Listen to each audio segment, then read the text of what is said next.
anterior. ¿Sí? Bien. ¿Alguna duda, pregunta sobre lo que venimos dando hasta ahora? No, perfecto. Aclaración, primero, ¿cómo anduvieron con los trabajos que le dejaron en el aula virtual? ¿Los hicieron, no los hicieron? En mi caso estoy haciendo todavía.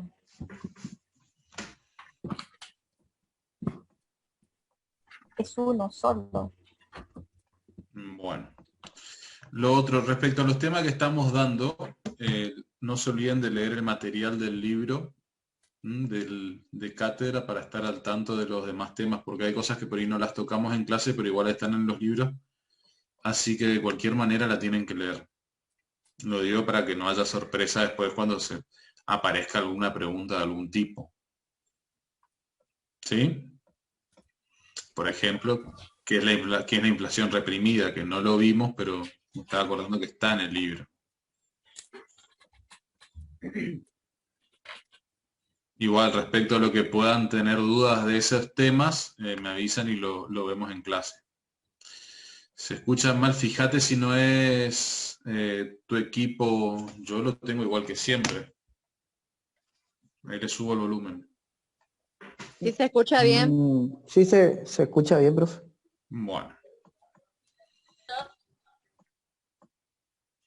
Bueno, en ese caso, vamos a la clase de hoy.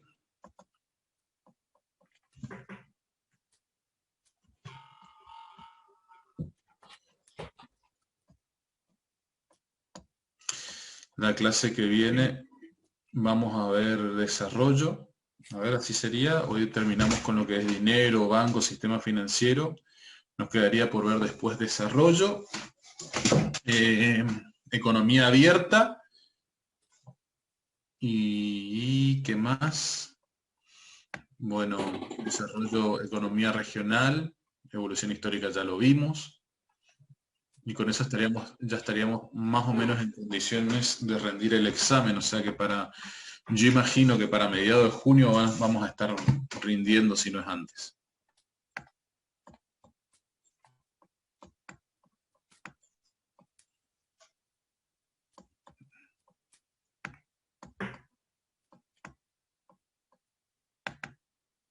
No, este no es, disculpen.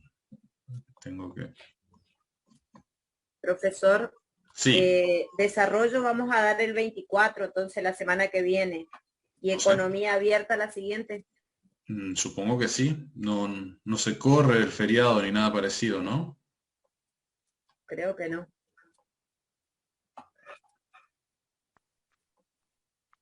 Y por favor vayan siguiendo la lectura, no se queden. Profe. Bien. Sí. Anda más mi audio, pero le quería consultar con respecto al trabajo que dijo que estamos realizando. Pero no hay lugar que podamos enviar ese trabajo. No, es que no es para que lo envíen, es para que lo hagan. Ah, bueno, buenísimo entonces. Muchas gracias. No se olviden de apagar sus micrófonos. Banco Central. Banco Central es la autoridad monetaria y encargada de la política monetaria de la República Argentina. Sí, ahí tenemos algunos datos, fue en el 35. Como curiosidad, ustedes sabían que el Banco Central fue fundado con capitales ingleses, ¿no? O sea que Sí, algo estábamos dando. Así que durante muchos años nosotros no tuvimos control de nuestra política monetaria, hasta que se nacionalizó. Y otro dato curioso que me gustaría comentarles, que en realidad tiene, bueno, va a ser más adelante cuando veamos tipo de cambio.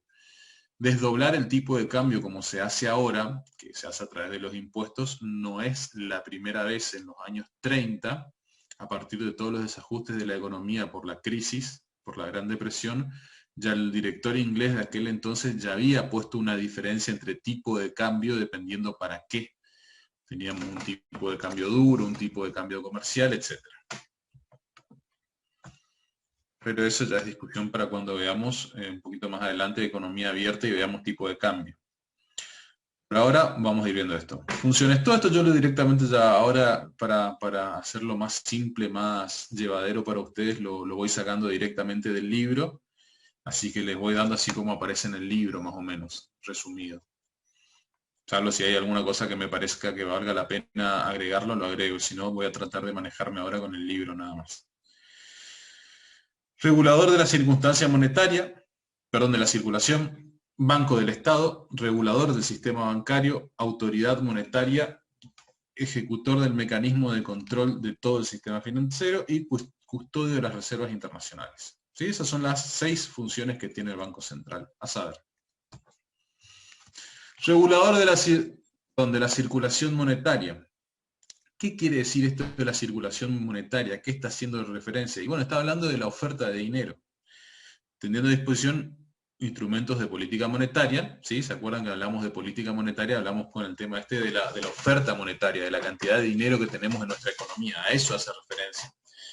Entonces tenemos emisión de dinero, regulación de cajes, operaciones de mercado abierto y operaciones de redescuento. Vamos a ver, no sé si vamos a algunas de estas operaciones. Emisión de dinero, no hace falta aclararlo, es cuando el Banco Central emite, imprime. Cajes. La reserva legal que tienen que tener los bancos. Ya habíamos visto o hablado de esto cuando vimos dinero bancario. ¿Se acuerdan? Ese 20-25% que tienen que tener los bancos de resguardo por si las dudas. De que no le vengan todos a pedir su dinero y no se genere una corrida. ¿Sí? Así que el Banco Central va a regular este nivel de encaje. Ahora, ¿qué sucede si el Banco Central aumenta el nivel de encaje? Supongamos que en vez de ser el 20%, el nivel de encaje fuese el 25%. ¿Qué pasaría con la oferta monetaria? Pregunta de examen, por ejemplo. Y espero que me contesten. ¿Bajaría la oferta? ¿Por qué? Muy bien, Porque es correcto. hay menos circulante. ¿Por qué hay menos circulante? Porque queda como garantía el dinero que... Exactamente. Bien. Voy a agregar un detallito más. Porque se reduce el efecto multiplicador. Ustedes se acuerdan cuando vimos el ejemplo ese de que pongo 1000, ¿sí? 200 en el banco y salen 800 y así sucesivamente. Bueno, si yo les digo que subo, en vez de quedar 200, quedan 250. Y salen 750. Porque tengo menos dinero. Se multiplica menos el dinero si subo el encaje. Es menos la capacidad de prestar de los bancos. Si por el contrario, no estoy hablando de tasas, todavía no estamos tocando el tema de tasa de interés. Ya vamos a llegar a eso. Por ahora vamos a ver lo que estamos viendo. Estamos hablando de encaje. Y de oferta monetaria. Claramente sí, la oferta monetaria va a tener una repercusión sobre lo que es la tasa de interés, por supuesto. Pero no, tratemos de no adelantarnos si no se pierde el resto. Bien, entonces, volviendo. ¿Quedó claro el encaje y la importancia del encaje? ¿No? Operaciones de mercado abierto. Esto tiene más que ver con la política cambiaria en realidad. Por ejemplo, operaciones de mercado abierto es cuando ustedes ven que, pasa que tendría que explicarle un poco de lo que es tipo de cambio, pero es cuando el Banco Central interfiere dentro del mercado de divisas como si fuese un particular, ¿sí? Por eso se llama operaciones de mercado abierto, porque el Banco Central interviene abiertamente como si fuese un particular más. Entonces, si yo quiero, qué sé yo, por ejemplo, que baje el dólar, que baje el precio del dólar, ¿qué tiene que hacer el Banco Central? Salir a ofrecer dólares para poner más dólares en el mercado y que el precio del dólar baje. Si por el contrario yo quiero que el precio del dólar suba, tengo que salir a comprar dólares para disparar la demanda y hacer que suba el tipo de cambio.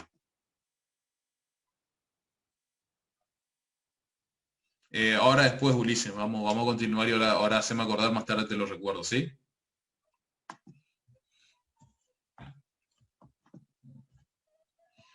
¿Se entiende esto? Entonces, operaciones de mercado abierto es cuando el Banco Central interviene como un particular dentro del mercado, ofreciendo o demandando, ¿sí? Después tenemos las operaciones de redescuento, que en realidad no se las puse porque no encontré ninguna imagen que fuera de la mano para la explicación en realidad.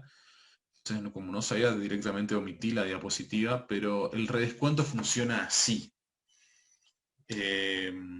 Si un banco comercial tiene muchos deudores, lo que hace el Banco Central es dar liquidez a ese banco comercial y pasa a ser el titular de las deudas.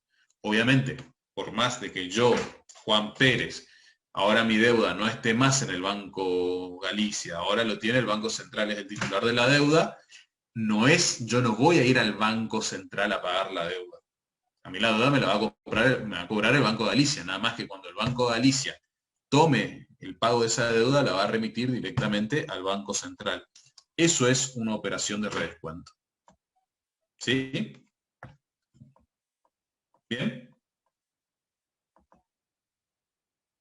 Listo.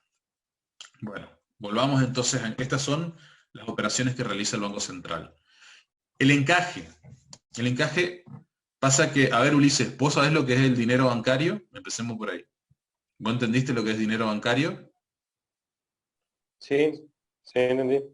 Y bueno, entonces, si yo subo el nivel de encaje, ¿va a haber más o menos dinero bancario?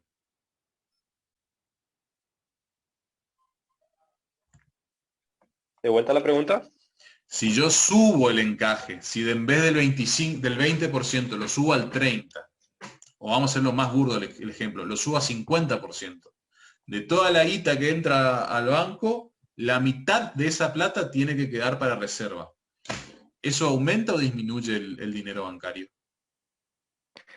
¿Y va a disminuir? Va a disminuir, ¿por qué? Porque es menos la cantidad que puede prestar el banco, por lo tanto ese efecto multiplicador, ¿sí?, va a mermar. Ajá. Va a haber menos dinero en circulación, por tanto menos se va a volver y va a haber menos dinero y menos depósitos a la vista, sobre todo. Va a haber menor cantidad de depósitos. Ah, entendí. ¿Sí? Sobre todo porque también a la par de eso, seguramente al haber menos oferta monetaria, puede subir también la tasa de interés y eso también va a generar de que que más se deposite, pero bueno, no importa. Va a tener el efecto adverso, pero para eso también el Banco Central regula la tasa de interés. ¿Sí?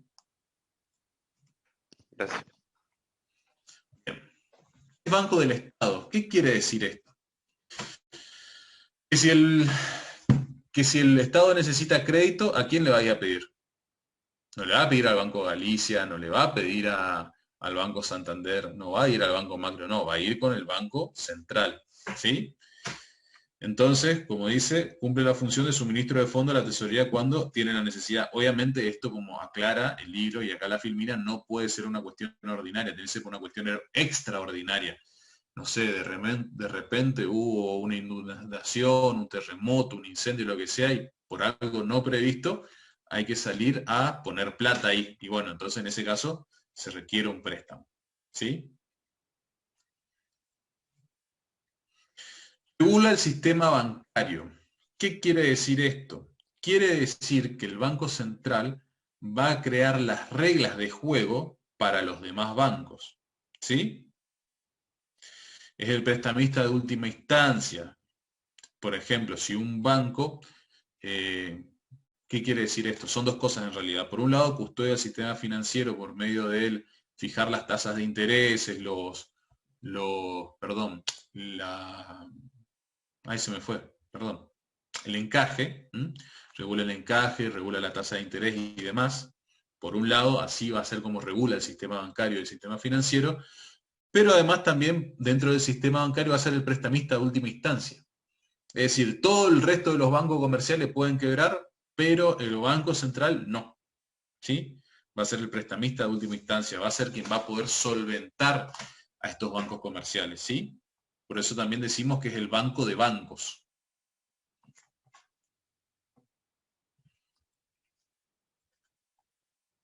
¿Vamos bien hasta ahora? Autoridad monetaria quiere decir que está a cargo de la política monetaria.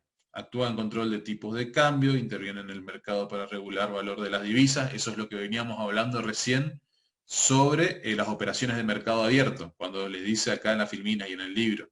Interviene en el mercado para regular el valor de las divisas, le está hablando de eso, de las operaciones de mercado abierto. Y de esta forma intervenir en el mercado de divisas y la competitividad de la economía, fijando el precio de las divisas y por tanto el tipo de cambio. ¿Sí? Entonces es la autoridad de política monetaria y es la autoridad de la política cambiaria. ¿Qué es decir? Que acá estamos viendo que el Banco Central regula dos tipos de políticas económicas, tanto la bancaria, tanto la monetaria como la cambiaria. Código de las reservas internacionales. Las reservas surgen de la balanza de pagos. Balanza de pagos es algo que vamos a ver un poquito más adelante, no le presten mucha atención por ahora, pero si ustedes se acuerdan, cuando hablamos de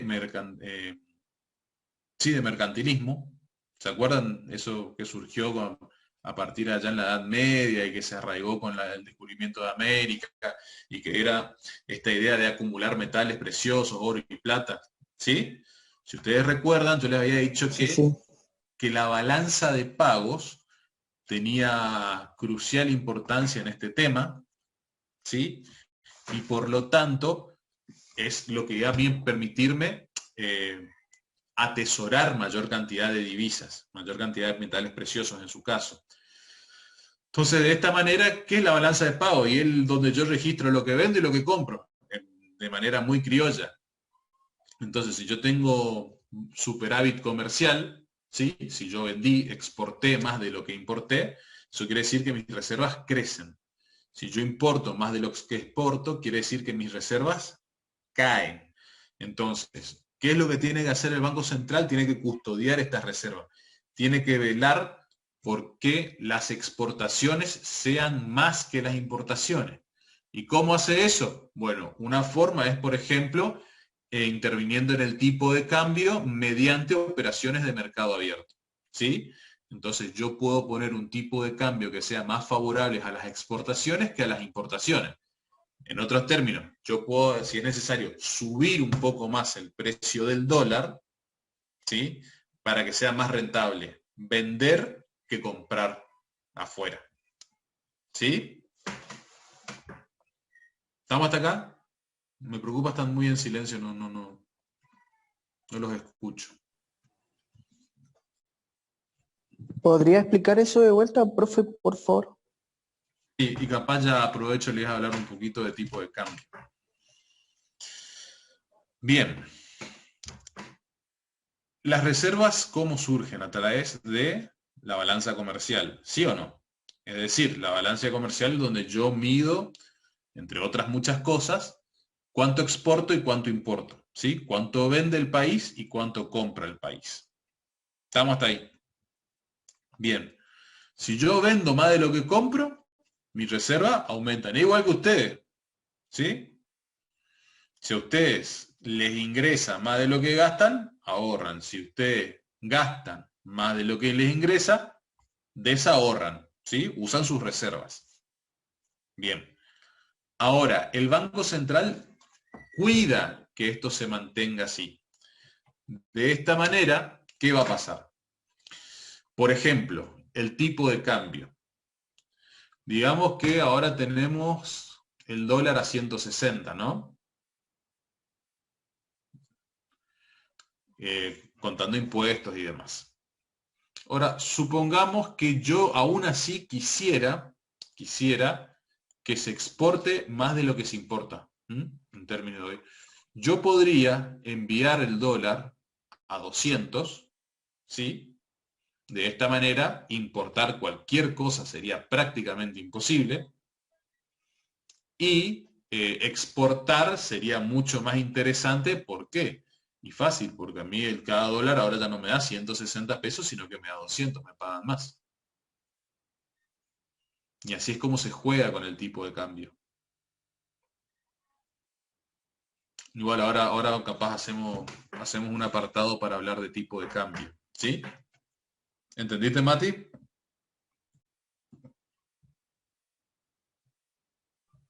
Sí, profe, sí, sí. No, porque me vino a colación lo que está haciendo el gobierno, por eso me interesaba eso, ¿Qué de todo? con respecto a la carne. ¿Qué hizo? Sí, es cierto. Con respecto a la carne. ¿Y qué hizo con la Y carne? no, porque le puso un cepo a las exportaciones, por eso.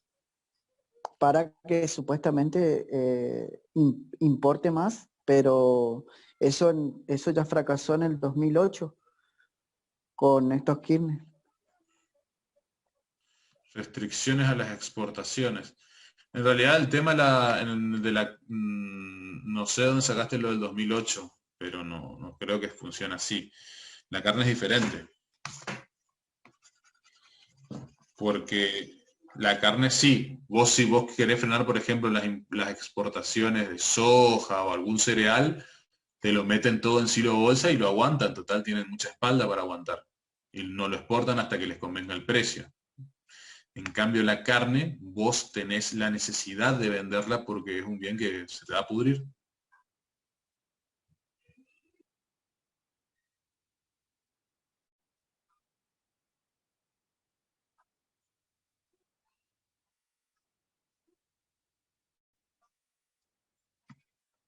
Ay, se te escucha muy mal. Ponelo por el chat. Claro, la idea es que aumente la oferta en el mercado interno para que baje el precio. Aumentar la cantidad para que baje el precio, esa es la idea. Y que no convenga tanto vender en dólares. No, es otra historia. ¿Qué pasa? Esa es la otra cara de la moneda. Eso es algo cuando hablemos de tipo de cambio vamos a hablar. Porque, por ejemplo, yo puedo subir el tipo de cambio, ¿no? Como decía recién, a 200. ¿Cuál es el problema si yo lo subo a 200? El problema va a ser que determinados insumos que yo necesito sí o sí del extranjero me van a salir más caro y me van a pegar dentro de mi economía. Por eso, por ejemplo, si uno toma el dólar oficial, por ejemplo, ¿en cuánto está? 99. 99. Eso es el dólar oficial. Es decir, que para las transacciones comerciales ese es el dólar. A 160 está para cuando yo quiero hacer transacciones particulares, por así decirlo, pero yo podría pedir una extensión. Digamos que yo quiero importar, no sé, por decirlo, microchips para computadoras, para ensamblar computadoras acá. Y bueno, podría comprarlo a 98. El chiste está en poder desdoblar el tipo de cambio dependiendo para qué. Y esto tiene una explicación, porque esto es lo que ustedes todavía no vieron, que es un tipo de cambio real y que es un tipo de cambio nominal, que es bastante importante para este punto. Pero antes de hablar de tipo de cambio tenemos que estar muy claros respecto a lo que es teoría cuantitativa del dinero, lo que es el valor del dinero, porque si no al pedo no podemos hablar de tipo de cambio. ¿Bien? Bueno. Y a la inversa también, perdón, me estaba olvidando de eso. Supongamos que yo bajo. Yo bajo el tipo de cambio. Supongamos que yo mañana digo, bueno, no hay más impuesto país, el dólar ahora está a 98. ¿Qué va a pasar? Vamos a empezar a comprar. Van a empezar a comprar no solamente dólares, bienes del extranjero, va a ser una debacle. Ya vamos a ver por qué que está a 98 y no. Ahora, ¿qué pasa con eso? Si a mí yo le digo a todo el mundo, compre dólar a 98 y el Estado se va a quedar sin reserva porque no le va a dar el cuero, hablando mal y pronto. Porque no tiene suficientes dólares para una oferta a 98. Porque el precio del dólar está por arriba de los 98. ¿Sí? Entonces, ¿cuál es la opción que tiene el Estado? Si tiene un tipo de cambio abajo y tiene que poner restricciones a la compra del dólar. A ver, esto me parece que todavía no se van a perder si no les explico algo primero. Digamos que se prioriza la macroeconomía. Denme un segundo. Vamos a salir, vamos a terminar con esto y ya voy con tipo de cambio, ¿sí? No lo estaba por ver hoy, pero como esto se dio media hora, sobra tiempo, vamos a verlo. Mercado de dinero. Sí, la intervención del Banco Central en el mercado de dinero es fundamental. Trata de la utilidad regular la oferta monetaria, por lo tanto puede influir en la determinación de la tasa de interés. Además, él determina una tasa de interés que termina repercutiendo en todos los demás bancos y además regula la oferta monetaria, es decir, puede regularlo de dos maneras. ¿Sí? Entonces, la tasa de interés va a estar regulada por el Banco Central. Vamos, no tengo preparada la diapositiva de tipo de cambio, porque en realidad pensaba darlo más adelante, pero ya que estamos, les voy a ir adelantando algo. Lo primero que ustedes tienen que saber respecto al tipo de cambio es que hay dos tipos de cambio en principio. Pero cómo odio este sistema.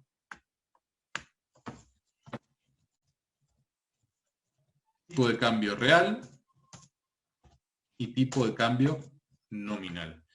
Ustedes siempre escuchan hablar del tipo de cambio nominal. ¿Sí?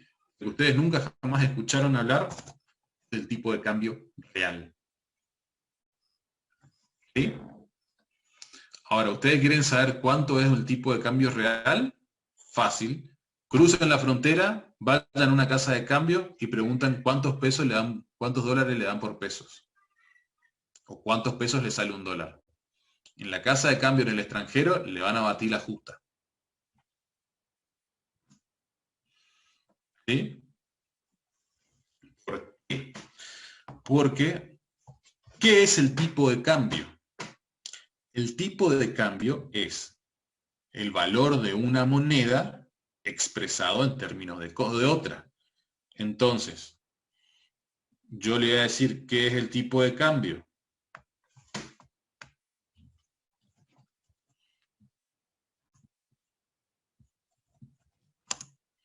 Es un dólar igual a 160 pesos. ¿Sí o no?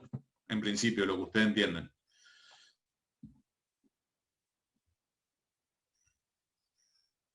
Si una vez me dijo un amigo que compró dólares en Paraguay. ¿Y qué pasó con esos dólares, Mati? ¿Eran más caros o más baratos? Más caros, seguro. Lo más probable es que le haya salido más caro. La verdad que me cuesta creer por una sencilla razón, Mati. Normalmente nosotros tenemos un tipo de cambio revaluado, no devaluado. A diferencia de lo que muchas personas creen, el tipo de cambio en la Argentina, en términos históricos, yo la verdad que últimamente no lo miré cómo está, es un tipo de cambio revaluado. ¿Qué quiere decir eso? Que nosotros decimos que vale 98, ¿no? En realidad. ¿Qué tipo de cambio no vale 98? Vale más. Capaz vale cerca de lo que vale con los impuestos. Supongamos que el tipo de cambio real en realidad no es 98, es 160. ¿Sí? Que es lo que nos termina saliendo a nosotros comprando. Más o menos el blue. Claro, el blue, el del mercado. ¿Por qué? El tipo de cambio, decimos que es el valor de una moneda en términos de otra. Ahora, ¿qué vale una moneda? ¿Cuánto vale una moneda? ¿Cuánto vale un peso? ¿Cuánto vale un dólar? ¿Cómo sé yo cuánto vale un dólar o un peso?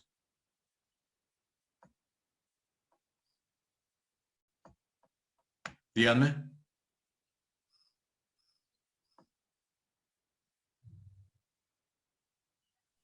Depende de lo que el Banco Central dé el valor, digamos, del... No, eso es el tipo de cambio nominal. Realmente, ¿cuánto vale? ¿Cuánto vale el dinero? Lo que el mercado... No, está... me parece que ustedes no están prestando atención a las clases. En nuestro país no depende de cuántos dólares tengamos a disposición. No. Para poder hacer el ¿Quién cambio. está hablando, Victoria? Sí, pero le hablo del el Victoria, nominal, ¿vos no para prestaste, poner ¿ustedes no el vinieron a las precio. clases anteriores? Ay, Parece que no, sí ustedes no están. vine. No, me confundí, no sé. ¿Qué le di? ¿Qué es, a ver, Victoria, qué es curso forzoso del dinero? No, no me acuerdo. Ah, curso forzoso que es que no tiene respaldo. Nosotros perdemos todo tipo de respaldo Ah, cuando dimos de sí, baja sí, la sí, sí. convertibilidad. Por eso tienen que tener fresco todos los Ah, temas no. que damos, porque está ahora más que nunca, acá en macro, todo tiene que ver con todo. Y las preguntas de exámenes pueden ser brutales. Puede ser No, un... yo sé que no tiene respaldo, pero pensé que, o sea, me refería a lo que dijo hoy de que no puede poner un precio más bajo porque no va a tener la cantidad de dólares como para vender, digamos. Esto vale el dinero. Cantidad de dinero en circulación igual a la cantidad de bienes por su índice de precio. Este índice de precios, perdón,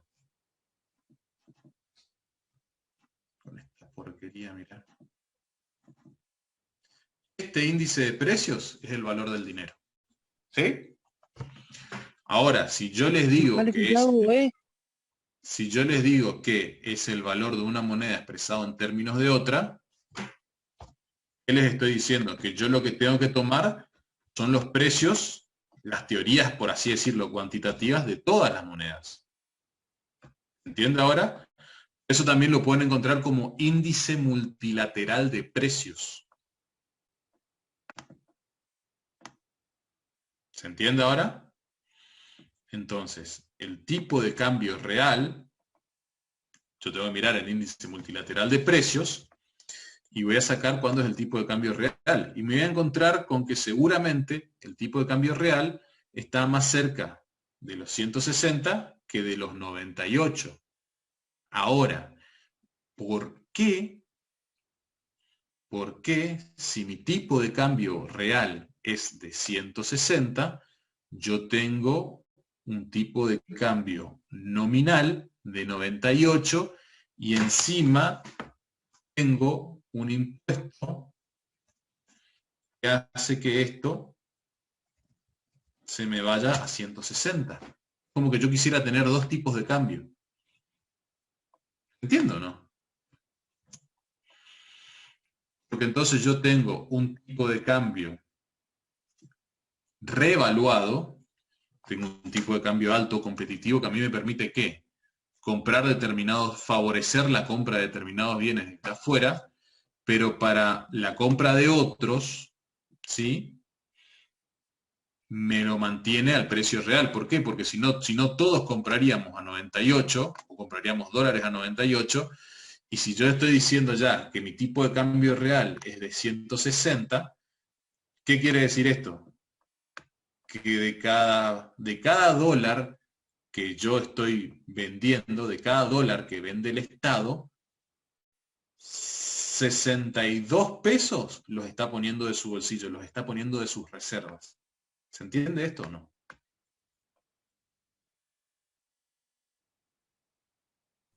¿Y qué hace que esa diferencia entre los $2, digamos, entre los dos cambios, eh, cómo se saca esa diferencia, mejor dicho? ¿Cómo saca el banco? No se saca la diferencia. Uno es el tipo de cambio real. Uno Sí. es lo que es, ¿sí? Acá no, acá nada. Y el otro, el tipo de cambio nominal, es lo que, a ver, es lo que dice, entre comillas, el Estado. ¿Y cómo lo dice? Claro, Bueno, que se utiliza para las operaciones, exportaciones. ahí tenés varias formas. Yo puedo poner un cepo cambiario, decir, es esto, y bueno, pero yo lo puedo dejar inclusive, yo puedo borrar esto y decir, el cambio es 98. Así, o puedo hacer como se hizo en un momento, digo, un peso, un dólar, terminó la historia. Se puede, pero ¿qué pasa? A mí va a venir todo el mundo a comprarme un dólar a un peso y yo se lo tengo que financiar. ¿Y con qué lo voy a financiar? Con reservas. Voy a tener que tomar préstamos, voy a tener un montón de cosas. Ahora. Claro, pero lo que yo pregunto es Sí. cómo saca, o sea, ¿por qué está 160 y no 170 o 150? A eso voy. Porque está lo que está. Porque Pero ¿quién lo pone? ¿Quién lo pone? Nadie lo pone, 98 nadie lo del- pone, Mónica. Eso es lo que quiero que entiendan. Nadie pone esto. El tipo de cambio real es lo que es. Quiere decir, el tipo de cambio real quiere decir esto. Para que vos no es así como te lo voy a poner, pero es para ver si lo entendés así. Significa que yo tengo 160 por 1 igual a 1 por 160. 160. ¿Entendiste ahora por qué es así? Porque es lo que es. Porque yo tengo tanto dinero en circulación, tanta cantidad de transacciones y de ahí queda el nivel de precio. ¿Sí? ¿Entendiste ahora? Bueno, Más o menos. este nivel de precios Ajá. se compara con el de los demás países. Ahora, y supongamos que Estados Unidos tiene 160 por 1, no sé cómo tendría que ser el cálculo ahora, no quiero marearlos tampoco. Pero supongamos que el cálculo hace que Estados Unidos, en vez de tener 160, tenga 1600.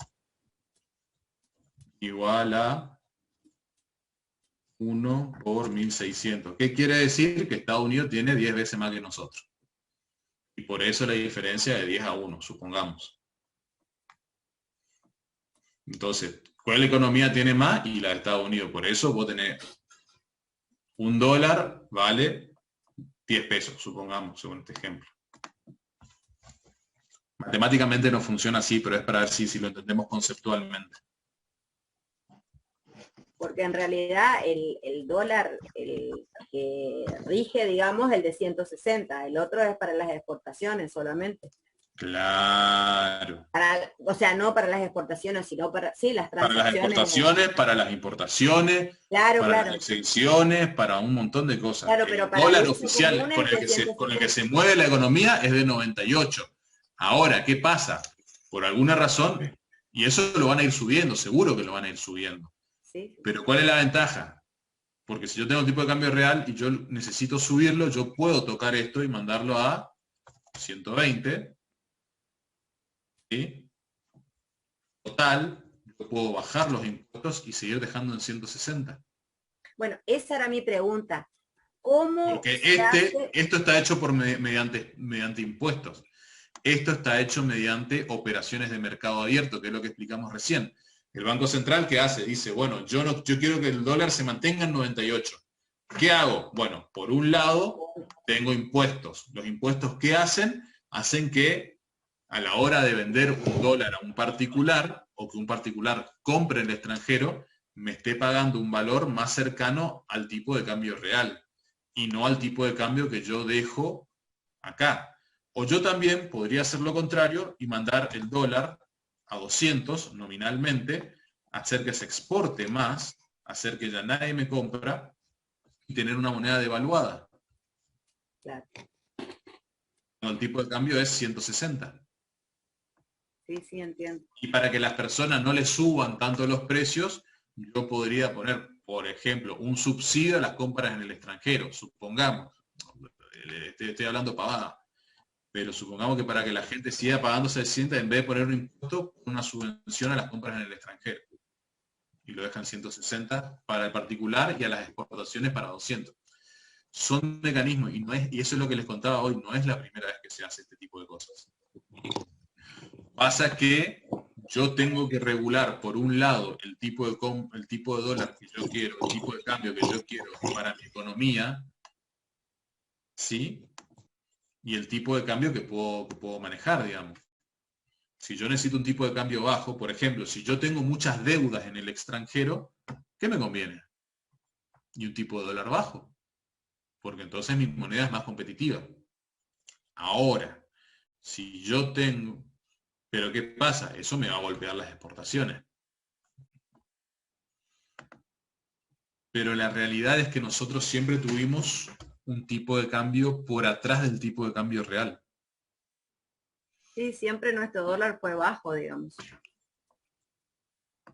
Recién ahora se está equiparando. Y por eso, y eso es una de las razones por las cuales ustedes ven que siempre se ve. ¿Y qué pasa? Al tener un tipo de dólar banco, todo el mundo lo compra. Y se nos van y empezamos a meter intereses Y la lógica, por ejemplo, en la gestión anterior, ¿cuál era? Subir la tasa de interés, ¿sí? Ahora podemos empezar a hablar en estos términos. Subo la tasa de interés para que la gente, en vez de atesorar en dólares, atesore en pesos, ¿sí? Lo pongan en el banco. ¿Cuál es el problema? Dos problemas. Primero, la tasa de interés era totalmente ficticia, entonces eso genera una deuda en el Estado que tiene que solventarla de algún lugar. ¿De dónde lo sostenta?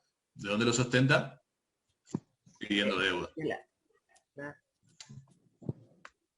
Entonces vos lo que estás haciendo de cualquier manera es financiar o tener una inflación, si se quiere, tratar de reprimir la inflación.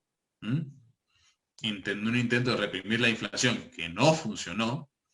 Tuvimos unas tasas de intereses siderales que no sirvieron para los fines que estaban pensados. ¿Por qué? Porque al mismo tiempo yo podía seguir comprando dólares. Ahora, si yo realmente lo que quiero es sacar, y además otra cosa, si yo subo las tasas de intereses, me va a bajar la producción. Si me baja la producción, bajan el número de transacciones. Si bajan el número de transacciones, la inflación de cualquier manera se dispara. Y eso lo vimos nosotros, ¿sí o no?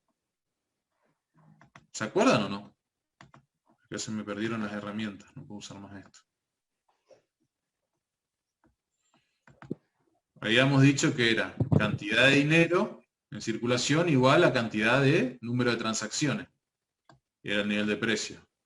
Ahora, si yo subo la tasa de interés para, entre comillas, captar más dinero, que haya menos dinero en circulación, la gente en vez de invertir en producción, va a invertir en sistema financiero. Si la gente invierte en sistema financiero en lugar de invertir en producción, no se produce. Si no se produce, no hay bienes. Si no hay bienes, el dinero, de cualquier momento, de cualquier manera, va a subir su precio.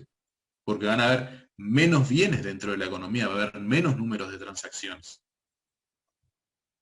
Por eso eso es una lógica equivocada. Ni siquiera es una falacia, es una lógica equivocada. Ahí está. ¿Por qué?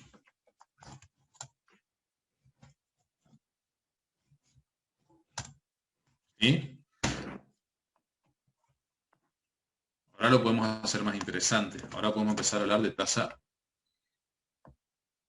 ¿Cómo extraño el pizarrón para hacer esto? Tengo una tasa de interés del 60%. ¿No?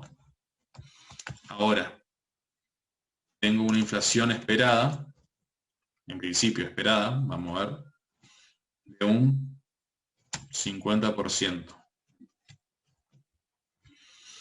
Tengo una tasa de actividad o una tasa, un crecimiento del igual al 2%. Si la tasa, no vamos a entrar en el técnico, pero ¿cuál es la moraleja? La moraleja es la siguiente. Si a mí esto me da mucha, vamos a ponerlo de otra manera. El rendimiento de una inversión, ¿sí? La tasa de rendimiento de una inversión genérica, es del 40%.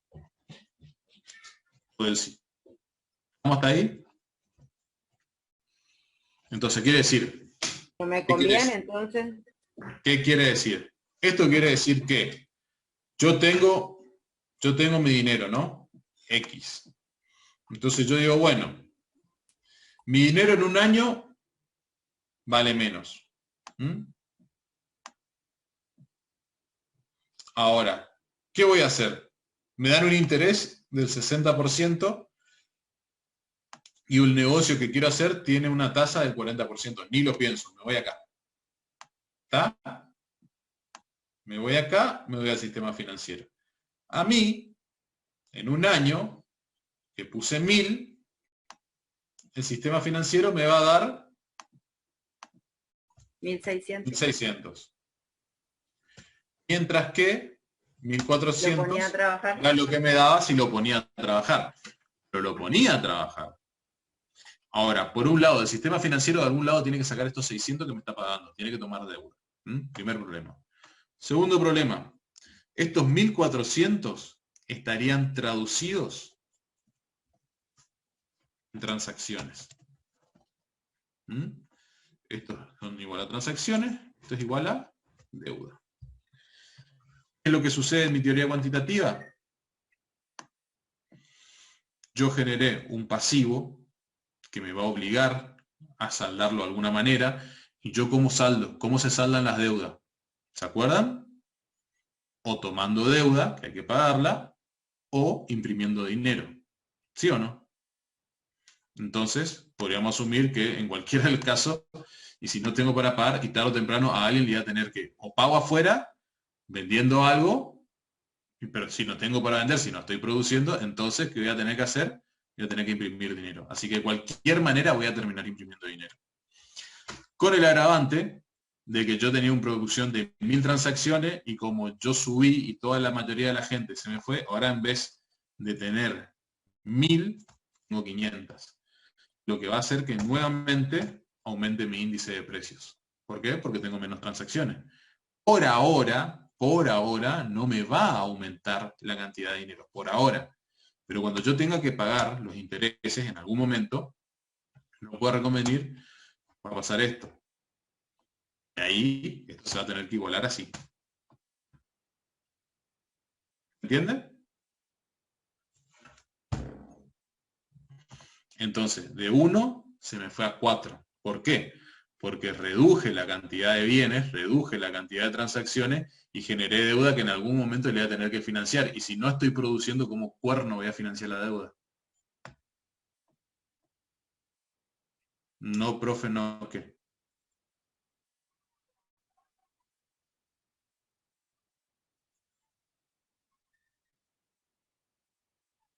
Que no, ¿qué, Fabiola?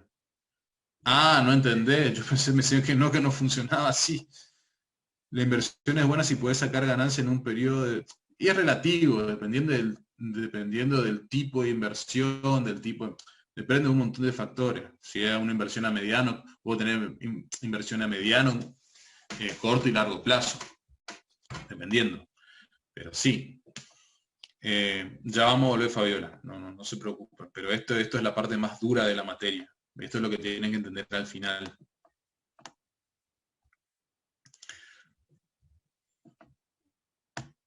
Vamos a apagar esto un minuto.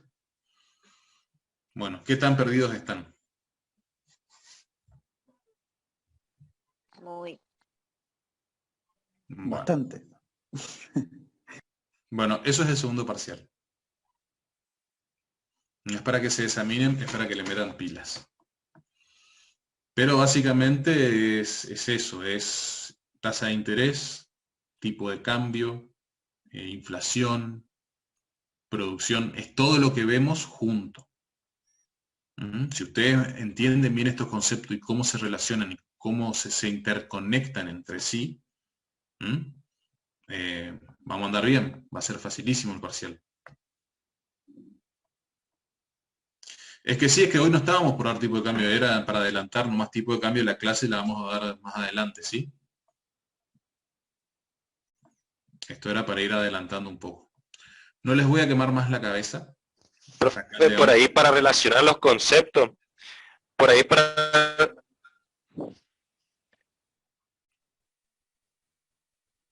Se le quedó mudo. Sí. Por ahí para relacionar los conceptos. No, mira, pues, o sea, yo en realidad... Si pudiera ejercicio. Sí, vamos a ver si le podemos armar un par de ejercicios. Yo la verdad de cómo va a ser el segundo parcial no les quiero adelantar nada porque a veces lo termina armando el licenciado y él arma los parciales. Lo que sí, en lo que a mí depende, el punto más alto de un parcial, del segundo parcial, es esto que les estoy mostrando. Es poner un ejercicio de tipo, hoy el Banco Central aumentó el nivel de encaje. ¿Qué va a pasar en el corto plazo en la teoría cuantitativa? Una cosa así puede llegar a ser. Y ustedes me van a decir, y bueno, profe, en el corto plazo aumenta el encaje, disminuye la oferta monetaria, por lo tanto, disminuye el nivel de precios en el corto plazo. ¿Sí? Ojo con eso, pues acuérdense lo que las variables de corto plazo y nivel de desempleo también. Que todo eso influye, la cantidad de recursos que tenemos. Porque acuérdense que si yo subo la cantidad de dinero, pero no tengo recursos como para producir más, y lo único que estoy haciendo es cambiar nominalmente los valores. Porque si yo tengo 100 circulando a valor de 1 y subo a 200 y no puedo producir más, y bueno, lo que va a pasar es que ahora va a valer 2. No van a subir de 100 a 200 los bienes porque ya no puedo producir más. Esa es más o menos la lección. Yo necesito tener capacidad de producir más. Ahora, si yo tengo un desempleo estructural, como el que estábamos teniendo en Argentina, que no nos permite bajar de los 9, 7 puntos, y se nos complica. Tenemos que repensar la economía desde el punto de vista de las capacidades que tenemos para producir, de las inversiones que nos hacen falta en determinados territorios, de las políticas que podemos tomar para aumentar la población de la Argentina. La Argentina es un país sumamente despoblado, sumamente vacío. Tenemos un promedio de habitantes de 1 por kilómetro cuadrado, es poquísimo. No tenemos mercado interno suficiente para abastecer. Muchas veces sufrimos de mercados incompletos por la falta de cantidad de habitantes. Fíjense qué paradójico lo nuestro. En un contexto mundial donde empieza a haber hay sobrepoblación, nuestro país está subpoblado. Y eso tendría que ser materia de una política, la capacidad de aumentar nuestra cantidad de población en términos de generar mercado interno, generar las condiciones para mayores emprendimientos productivos, parques industriales, y etcétera. Todo lo que se les ocurra. Pero ahora está pasando todo lo contrario. La gente se está yendo del país, así que cada vez vamos a tener más espacio para... Yo no pensé hay que era al inversión. revés, pero... No hay inversión. ¿Vos pensaste que había mucha gente? ¿Quién, yo? No, a Mati le digo. Sí, yo pensé que era... Sí. ¿Cuántas personas hay en Corrientes? Y bueno, ahora tenemos una oportunidad con el tema de la hidrovía. Me interesó mucho el tema y lo busqué y es un tema de debate bastante interesante. ¿Y qué encontraste, Mati? Y que se puede hacer una inversión justamente. Yo vivo cerca del astillero de Corrientes y ese se perdió. Usted verá, Susini, por ejemplo. ¿En qué año se perdió? Se perdió. ¿En qué año? Y hace mucho tiempo, y mi cuñado trabajaba ahí y... Bueno, andá y fíjate en qué año se perdió el astillero. ¿Bajó? ¿Cuál? No, antes. Los astilleros se perdieron con las políticas neoliberales, que son las políticas que reflejan este tipo de políticas que recién les estaba hablando, de tener tasas de interés altas, que bajan el nivel de producción. Ese tipo de políticas destruyen la economía, no hace que avancen. Por eso, claro, una de las cosas que a mí me gustaría que a ustedes les quede el curso es que aprendan a mirar más allá de los nombres propios y los partidos políticos y aprendan a ver los modelos económicos, puntualmente. Porque si no aprendemos a mirar los modelos económicos, va a venir otro gobernante que puede ser peronista, radical, de izquierda, de derecha, la hija de Macri, quien sea. Y va a decir, vamos a salir adelante así, y vamos a estar todos aplaudiendo como focas, porque no entendemos lo que nos están por hacer. Entonces, si nosotros sabemos que te dicen, vamos a subir la tasa de interés, no podemos subir la tasa de interés por encima de nuestra capacidad de producción, no. ¿Vamos a abrir las importaciones? No podemos abrir las importaciones indiscriminadamente porque matamos el mercado interno. Vamos a tener un tipo de cambio, vamos a bajar o subir el tipo de cambio. Cuidado, ¿para qué? ¿Con qué fin? ¿Qué medida vamos a poner del otro lado para que no se nos desbande? Porque ya vieron que es tanto como si revalúo como si devalúo, del otro lado yo tengo que tener una política para contenerlo. ¿Qué vamos a hacer? Hay que ser muy juicioso con ese tipo de política. Y es lo que yo les comentaba en la otra clase, este tipo de acciones no generan ningún tipo de responsabilidad de parte de los gobernantes. Y eso es algo muy serio. Porque entonces, ¿quién se hace cargo del muerto después? Porque ellos dejan de gobernar. Quitemos las especulaciones de si se llenaron de plata o no, no importa. Pero ellos pasan, están 4 años y se van. Y después los que se siguen haciendo cargo de toda la deuda somos nosotros. Entonces nosotros le permitimos que ellos tomaran políticas equivocadas y que pasen un montón de burros, porque son burros por la tele, a decirnos payasada, y nosotros compramos todo. ¿Por qué? Porque no sabemos. Entonces, ahora ustedes están teniendo más herramientas para conocer cómo funcionan. De ahí en más, diferencias políticas. A uno le puede gustar más, no sé, uno puede opinar de que el Estado tiene que intervenir más o menos, podemos discutir si tenemos que ser más o menos solidarios con la gente que viene de afuera a la hora de atender servicios públicos. Todo eso se puede discutir. Todo eso es discutible porque son prioridades que uno le da al Estado. Y como todos somos parte del Estado, todos tenemos que opinar en esa materia. Ahora, cosas que sabemos que matemáticamente no funcionan, no se tienen que discutir, no se tienen que permitir directamente. ¿Se entiende esto o no? Después discutiremos políticas propiamente dichas, pero cosas que sabemos que no sirven, que matemáticamente podemos ver que no sirven, no las podemos estar discutiendo.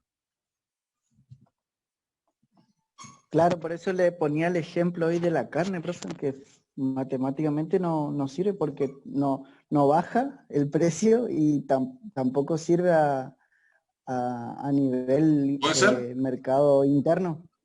¿Puede ser? Sí, no, algunos van a a ver, si no cumple la política, no cumple su objetivo, y no sirve. No hay mucho más que discutir, hay que cambiar de política. ¿Bien? ¿Dudas? ¿Preguntas? ¿Respuestas?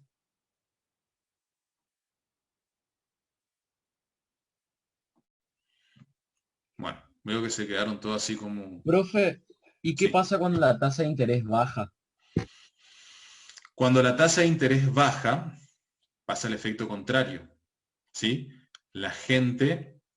Que la tasa de interés baja, ¿qué quiere decir? Que baja el precio del dinero, que el dinero es más barato. O sea, yo puedo acceder al dinero con mayor facilidad, ya sea para invertir y generar un emprendimiento o para consumir. ¿Está? Bajo ese contexto, yo tengo que pensar dos cosas. Primero, que el PBI va a subir. ¿Sí? Va a subir la cantidad. Pero también, ojo, y hay que tener cuidado con eso y ver cómo lo regulamos, va a subir la inflación, necesariamente. ¿Por qué? Porque yo tengo dinero circulando más rápido. No tanto por la cantidad de dinero, sino por la velocidad a la que va a circular. Acuérdense que el dinero es una cosa que se multiplica, una rueda que va, es como una bola de nieve. Por eso en ese sentido hay que tener cuidado. No cuidado tanto, yo diría, en el largo plazo, sino en el corto plazo. Porque en el largo plazo las cosas se terminan acomodando. En este sentido es muy importante que nosotros tengamos en cuenta dos cosas. Primero, la capacidad del poder adquisitivo. ¿Cuál es el primer? Esto yo no sé, creo que fue falla mía, no lo charlamos, por eso les quiero que miren bien el libro. Uno de los mayores problemas de la inflación, ¿cuál es? La redistribución. Lo mencionamos, pero ¿quién es el primero que se ve afectado? El asalariado. ¿Está? Entonces, si el asalariado es el primero que se ve afectado, hay un proceso redistributivo. Alguien se va a ver beneficiado. Porque en términos totales la cantidad de bienes no está disminuyendo, que es lo que a mí más me interesa. Ahora, el precio, el número que yo le pongo a ese bien, y puede variar, pero puede variar en tanto en cuanto la torta se siga repartiendo igual. Ahora, si un proceso inflacionario, como lo hace, me redistribuye y me afecta a los sectores asalariados, yo tengo que tratar de corregir eso. O sea, hay que tener cuidado también, no es tampoco bajo la tasa de interés que se dispare y a ver qué pasa. Tengo que ser medido y tengo que tener políticas o números bien medidos de cómo yo voy a reajustar los sueldos, cómo voy a reajustar la paritaria, cómo voy a reajustar la economía en base. Y sobre todo cómo voy a reajustar las expectativas, porque a esta altura ya todos estamos como que bastante sensibles con el tema. Suben el precio y no es que nosotros pensamos, bueno, ya se va a acomodar, no, se va todo al diablo. Y realmente las expectativas juegan mucho dentro de la economía.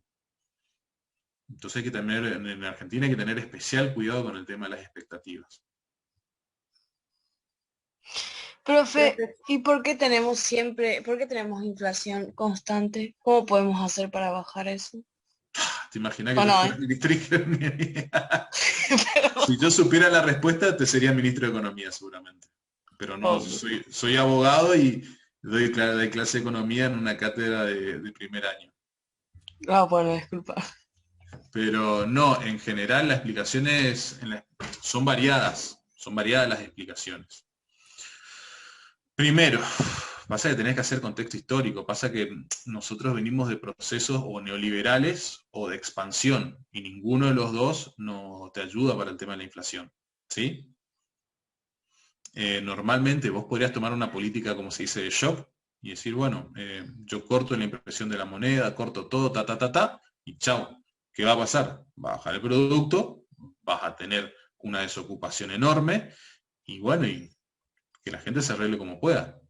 Entonces, en ese sentido, yo podría decirte ya, bueno, dejemos de imprimir dinero, pongamos la tasa de interés al punto justo, no cortemos los gastos del Estado y seguro que va a bajar la inflación.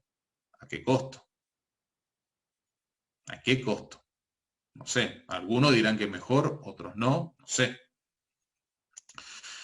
Desde los 70, y esto es muy bueno para cuando veamos evolución histórica argentina, creo que algo tiene que ver, si no agarran el libro de Aldo Ferrer que está acordado. ¿Llegaron a leer el libro de Aldo Ferrer? O por lo menos la introducción del libro. Si no, léanlo. El pedacito que nos mandó el profe nomás. Bueno, léanlo y ahí van a empezar a entender. A partir de los 70 empieza la corriente neoliberal, no en la Argentina, sino en el mundo. Ahí tienen que entender un poco lo que fue el proceso de los países que eran productores de petróleo, la creación del FMI y muchas otras cosas. Pero básicamente ahí empiezan las aventuras del FMI y los préstamos y las políticas neoliberales.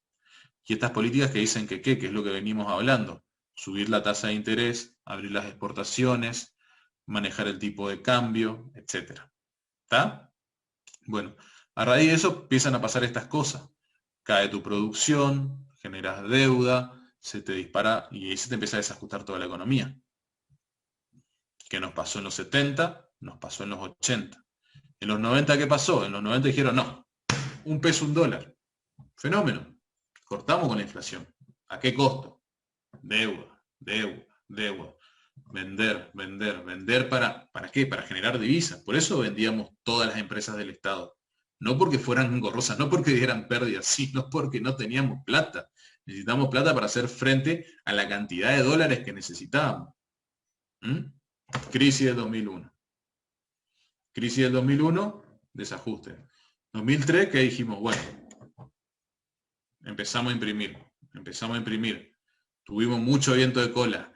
Los economistas, los analistas mundiales decían que la Argentina, hasta el día de la fecha, 2021, no salía de la crisis del 2001. Hasta el 2025. ¿Qué pasó? Tuvimos viento de cola y también lo supimos aprovechar. Imprimimos dinero, política de expansión monetaria, producción, tasa de crecimiento al 8%. Y veníamos. Crisis del 2008, nos pega, no pasa nada. Nosotros empieza a pegar después del 2009. ¿Qué pasó? Desempleo estructural. No podía bajar, no bajaba, se nos dispara la inflación. Seguimos.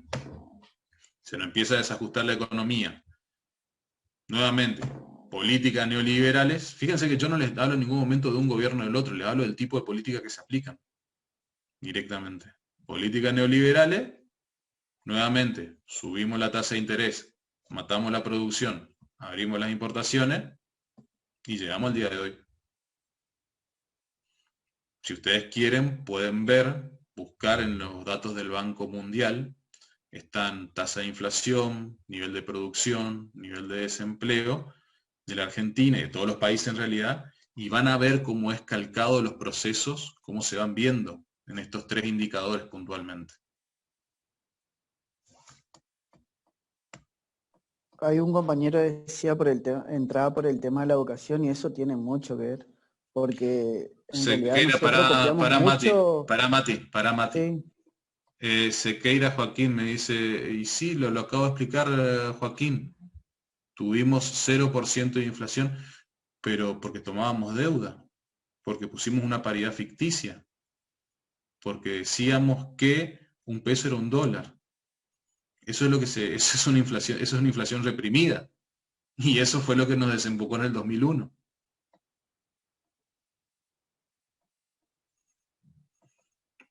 Es más, yo esto no sé si por ella es mucho para...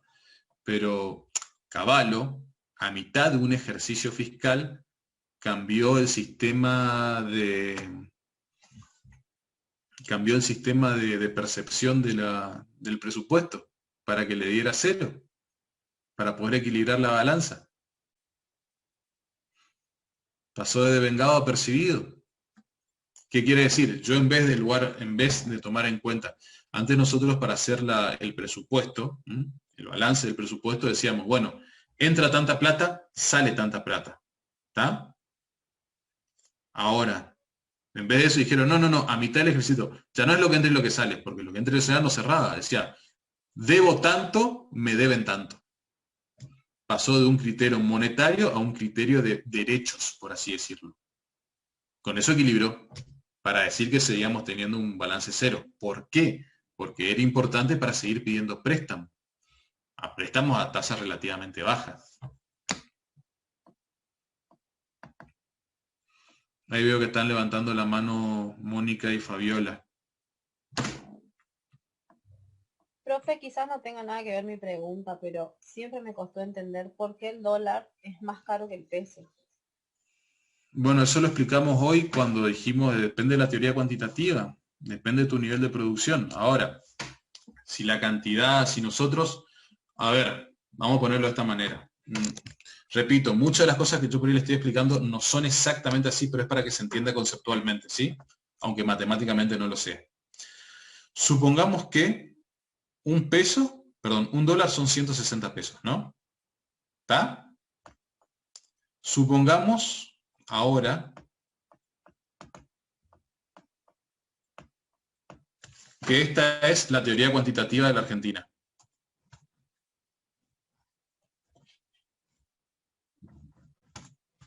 Ahora, que alguien me diga, ¿cómo tendría que modificarse esto para que el peso valiera lo mismo que el dólar?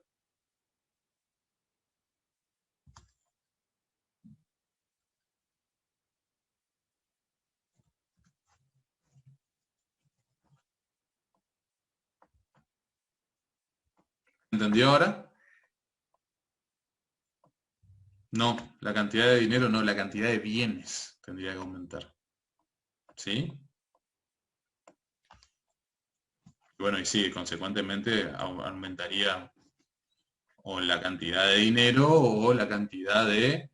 en realidad lo que pasaría sería esto. 0,00...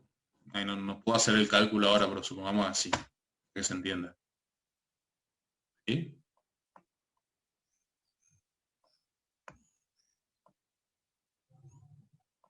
Y así el dólar sería igual al peso.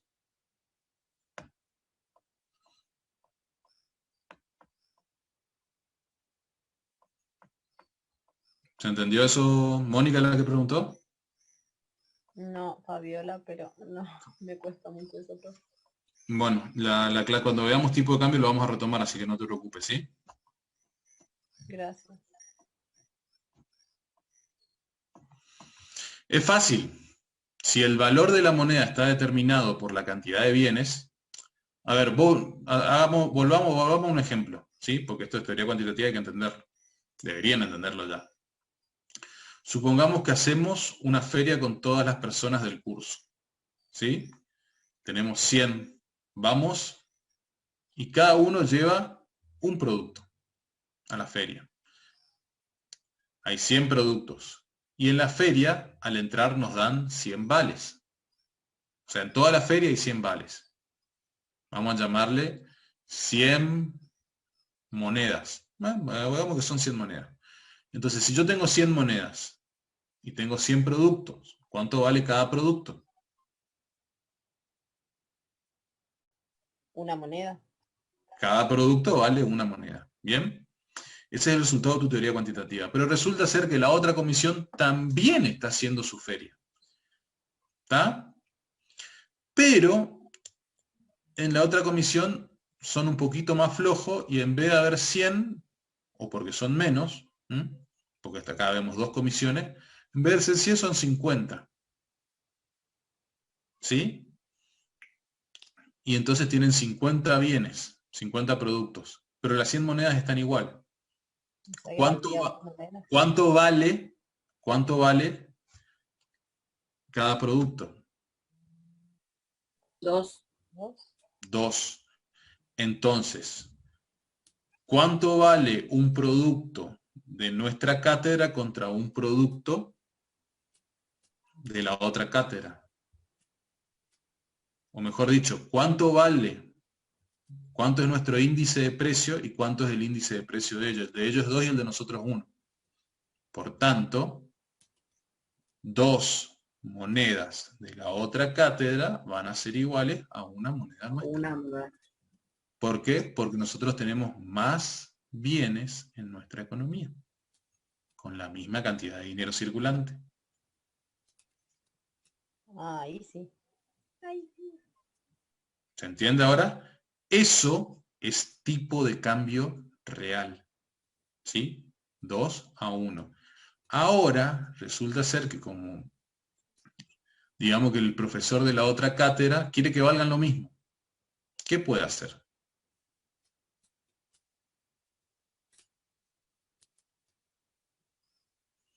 Tiene que aumentar el tipo de cambio, pero su economía no tiene bienes suficientes para eso. Y si aumenta el tipo de cambio, los de la otra cátedra van a querer venir a comprar nuestros bienes. Pero ellos, la moneda de ellos, vale 2 a 1. O sea que nosotros vamos a recibir solamente 2 monedas por cada bien nuestro. ¿Se entiende esto? Entonces, pero si el profesor de la otra cátedra quiere que valga 1, va a tener que poner el profesor de su bolsillo una moneda más por cada moneda, por cada bien nuestro que vengan a comprar. ¿Se entiende ahora? ¿Y qué va a pasar? O una de dos, o el profesor del otro curso tiene que tomar deuda o tiene que imprimir más monedas. ¿Quedó claro ahora? Hasta la mitad sí, profe, la otra mitad ya me confundió otra vez. Perdón. Ya vamos, no importa. La clase, ahora ya no, pero la clase que viene, cuando demos tipo de cambio, lo retomamos, ¿sí? Gracias, profe. No hay problema. Para eso me pagan. Bien. Estamos hasta quería acá. hacer una pregunta, profesor. Sí. Oferta monetaria y base monetaria. No son lo mismo. No, ya sé que no son lo mismo, pero eso... Base monetaria es la cantidad de dinero efectivo más los depósitos a la vista. No. La base monetaria es la cantidad de efectivo sumado, y acuérdense que ahí en la cantidad de efectivo también entran los encajes bancarios, porque esos son efectivos que están ahí, no se movieron, ¿sí? Sí. Ahora, la oferta monetaria es la base monetaria más los depósitos a la vista. Porque acuérdense que a través de los depósitos es como se multiplica el dinero bancario. Y es dinero. Entonces la oferta monetaria es la cantidad de dinero en circulación. Porque todos tenemos nuestro dinero en el banco, que si bien físicamente no existe el dinero de todos al mismo tiempo, es nuestro dinero, existe. Y lo usamos para hacer transacciones, para hacer movimientos bancarios y demás. O sea que esa es la oferta monetaria. ¿Estamos? Por eso cuando hablamos de teoría cuantitativa decimos oferta monetaria por su velocidad de circulación. ¿Está? Sí, profesor, gracias. Bueno, nos vemos el lunes de la clase el lunes de la semana que viene, si no hay ningún cambio inesperado. Tengan buen fin de semana, pórtense bien y no salgan de noche. Hasta luego. Hasta el lunes. Gracias, profe. Hasta luego. Igualmente, Hasta luego, profe, gracias.